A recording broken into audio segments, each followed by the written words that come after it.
Okay, we're going to practice some flashcards, and these are going to be just the vowel sounds only. So the first time, I'll go over what it should sound like, and then the second time I go through them, I'm going to be quiet so that you can do it.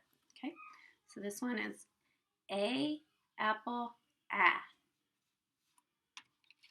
O, octopus, E, ed, I, itch,